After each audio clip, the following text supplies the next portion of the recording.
건축자들이 버린 돌이 모퉁이의 머릿돌이 되었나니 이것은 주로 말미암아 된 것이요 우리 눈에 기이하도다. 새벽을 깨우는 거룩한 기도자 여러분, 주님 이 땅에 생애 마지막 일주일 고난주간의 여정을 지켜보며 여러분의 기도의 자리도 언제나 주의 십자가를 향하는 거룩함으로 충만해질 수 있기를 소망합니다. 오늘 우리가 읽어갈 말씀은 마태복음 21장 33절에서 46절까지의 말씀으로서 예수님께서 이 땅의 생애 예루살렘에서 유월절 어린 양으로 자기 목숨을 내어주는 그 마지막 생애 한 주간, 그 안에 예수 그리스도에 대한 종교적 지도자들이 가지고 있는 도전에 대하여 심판의 비유의 말씀을 세 가지로 여기 마태복음에는 담겨져 있습니다. 성전에 대한 심판을 통하여 진정한 성전의 주인이 누구인지, 그리고 그 안에 권력과 탐욕으로 허위에 찬 종교 지도자들과 헤롯이 지은 광대한 그 성전에 하나님의 심판을 무화과나무의 저주 사건으로 상징적으로 그 사실을 선포하셨다면, 우리는 이후에 그것이 단순한 상징이 아니고 불과 한 세대가 지나기 전 AD 70년에 예루살렘과 그 성전의 멸망의 사건을 생각합니다. 주님의 말씀은 살아있는 말씀이고 우리는 주님에게서 이렇게 말씀을 보고 들으며 하나님의 구원의 역사를 우리 시대 안에 받아들이고 서 있습니다.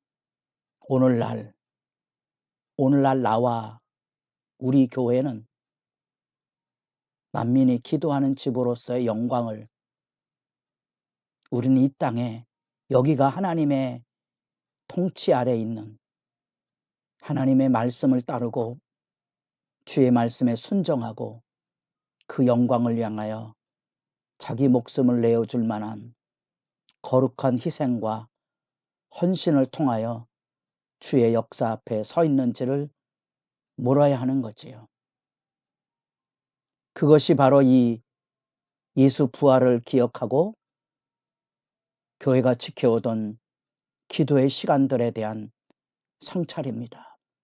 여러분도 깨어있는 시간이 되어서 오늘날 우리 안에 그렇게 주의 말씀이 우리를 통하여 나타나고 있는지, 나는 그 예수님이 내게 하신 말씀으로 진리의 등불을 들고 서 있는지, 그 안에 세상의 회방과 대적과 침뱉음과 모욕을 묵묵히 짊어지고 있는지를 생각하게 됩니다.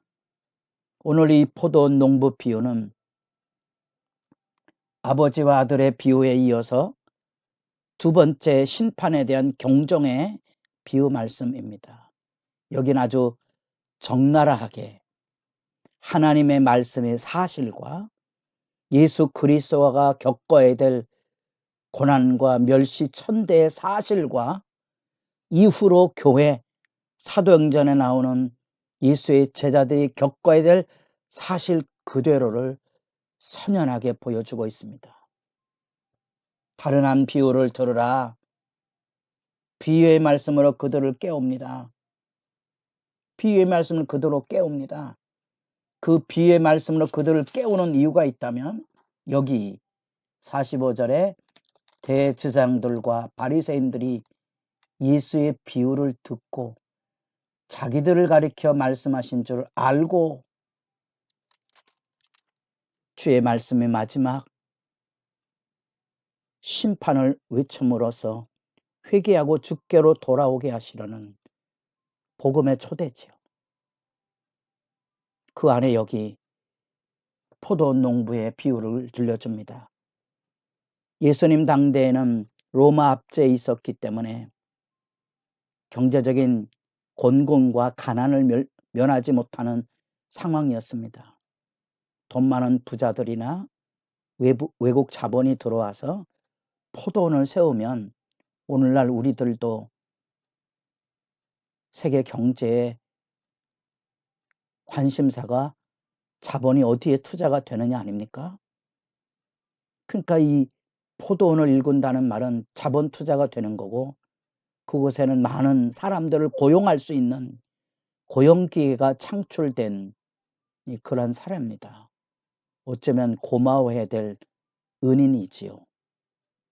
그곳에서 많은 사람들이 일자리를 얻어서 생계를 유지할 수 있었으니까. 그 포도원 주인이 포도원을 만들고 산울타리를 두르고 집 짜는 틀을 만들고 망대를 짓고 굉장한 투자고 4, 5년간의 기반시설을 만들어 놓고 그 다음에야 포도 소출이 이루어지거든요. 긴 투자입니다. 그런데 이 놀라운 투자의 열매로서 소출을 거둘 때가 되었는데, 포도원 주인이 열매를 받으려고 종들을 농부들에게 보냅니다. 여기 이해할 수 없는 이야기죠.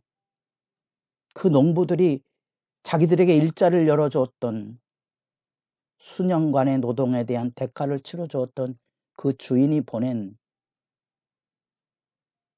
포도원 소출의 대가를 그 보낸 종을 잡아서 하나는 심히 때리고 하나는 죽이고 하나는 돌로 쳤거늘. 비유가 아닙니다.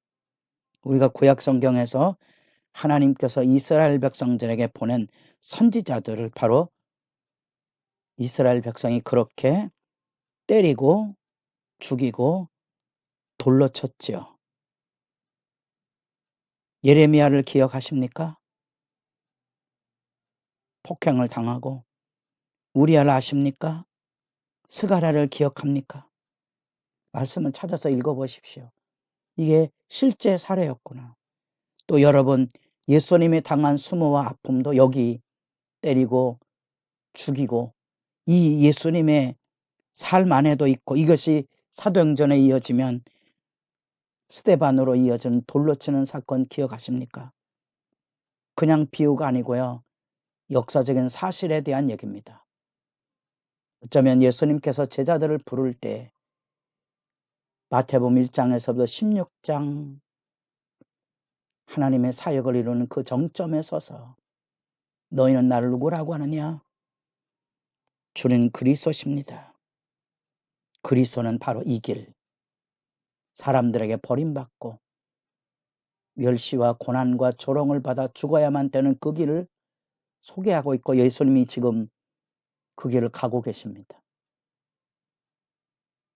그 길을 가는 예수님께서 자기를 그렇게 배역하고 침뱉고 멸시하고 죽일 그 악의 세력을 향하여, 그 하나님의 선택된 하나님의 백성들을 향하여 이런 비유의 말씀으로 그들을 불러내고 있다는 사실입니다.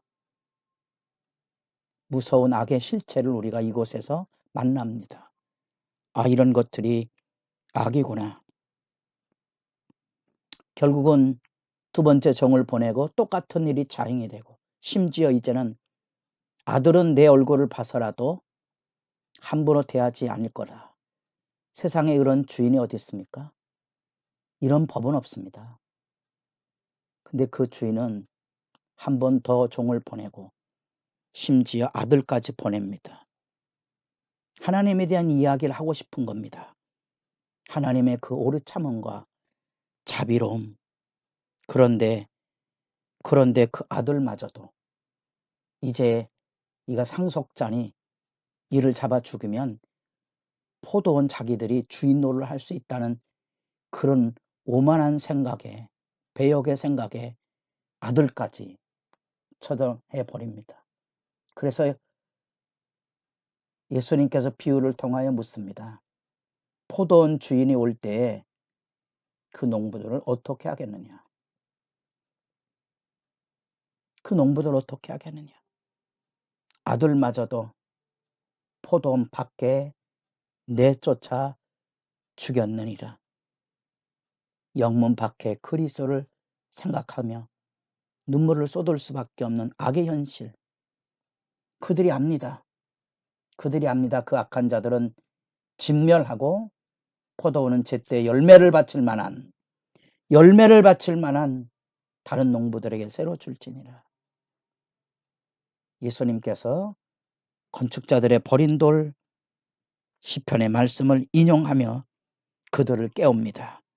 시편 118편입니다. 열매 맺는 자들은 누구입니까? 예수 그리스도께서 새로운 구원 역사를 이룰 때 새로운 하나님의 백성입니다. 결국은 예수님께서 눈물을 쏟아 울부짖었던 암탉이 뿅아리를 품듯이 품고자 했던 이 예루살렘과 종교 지도자들, 예수를 죽이기 위해 달라붙어 있는 총동원된 이 종교 지도자들 결국 깨어져서 심판의 나락에 떨어질 거거든요. 누구나 하는 말씀입니다. 여기 선지자들이 그러했고 이제 예수님이 그러하고 예수님의 제자들이 그러할 겁니다. 여러분은 예수 믿음의 길을 걸어가고 있습니까? 예수님이 걸어가신 그리스도인의 그 십자가의 길을 이렇게 낱낱이 한 가지씩 적시하고 있습니다. 때리고 죽이고 돌로 치는 그 길. 그 길에서 우리는 구원의 길에 부름을 받았습니다. 은혜의 열매를 맺고 있는지 주 앞에 엎드려 기도하며 하나님 앞에 나아가기를 즐거워하는 시간이 되기를 바랍니다.